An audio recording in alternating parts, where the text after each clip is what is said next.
அஸ்ஸலாமு அலைக்கும். இன்றைக்கான பதிவில் நபி அவர்கள் வளமையாக ஓதி வந்த ஒரு அற்புதமான திக்ரை பற்றி தான் நாம் பார்க்க போகிறோம். அல்ஹம்துலில்லாஹ், நபி ஸல்லல்லாஹு அலைஹி வஸல்லம் அவர்கள் ஒவ்வொரு ஃபஜ்ர் தொழுகைக்கு பின்னாலும் இன்னும் ஒவ்வொரு மகரீப் தொழுகைக்கு பின்னாலும் இந்த ஒரு திக்ரை 10 தடவை வளமையாக ஓதக்கூடியவர்களாக இருந்தார்கள் என்று திருமிதி என்ற கித்தாபில் பதிவிடப்பட்டிருக்கின்றது.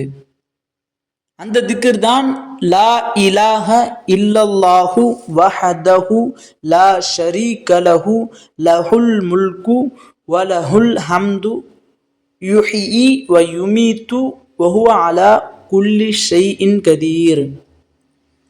வணக்கத்திற்குரிய தகுதியானவன் அல்லாஹ்வை தவிர வேறு யாரும் இல்லை.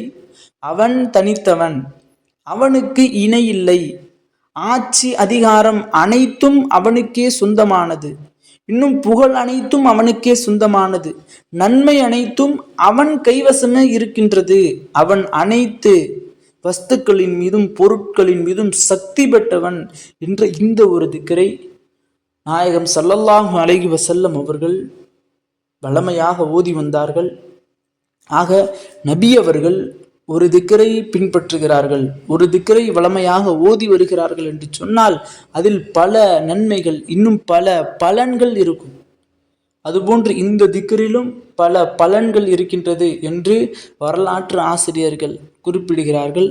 ஆக கண்ணியமானவர்களே, இந்த ஒரு திக்ரை நாமும் ஒவ்வொரு ஃபஜ்ர் தொழுகைக்கு பின்னாலும் ஒவ்வொரு மகரீப் தொழுகைக்கு பின்னாலும் 10 தடவை ஓதக்கூடியவர்களாக ஆக வேண்டும். இன்னும் இதை ஓதுவதன் காரணமாக அல்லாஹு தாலா நம் அனைவருக்கும் அதில் இருக்கக்கூடிய முழு பலன்களையும் பெற்றுத்தரக்கூடிய பாக்கியத்தை அல்லாஹ் நம் அனைவருக்கும் தந்தருவானாக என்ற துஆவோடு இந்த ஒரு பதிவை முடித்துக்கொள்கிறேன். இந்த பதிவு பிடித்திருந்தால் ஷேர் செய்யுங்க, லைக் செய்யுங்க, கமெண்ட் செய்யுங்க, மறக்காமல் துஆ செய்யுங்க.